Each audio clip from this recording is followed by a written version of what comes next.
Fixing McDonald's app not showing card is pretty easy thing to do. Today I'm going to teach you how you guys can fix McDonald's app not showing the card. So the process is pretty simple. You just have to go to your McDonald's application. I'm going to tap on that, and as you guys can see, I'm loading up into my McDonald's application.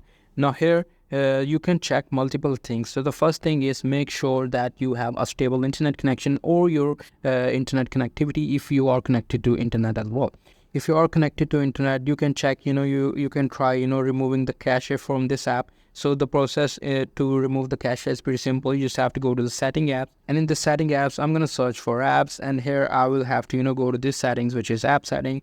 Now here I will simply scroll down until I see McDonald's. Now this is the app. I'm going to tap on that. Now here I simply have to scroll down and tap on this storage. Now here I have to click on this clear cache and clear data. So if I click on that, clear data, what it will do is it will renew my McDonald's application. If this thing still doesn't work, you can try reinstalling the app. If that thing also doesn't work, you can try calling McDonald's customer support service.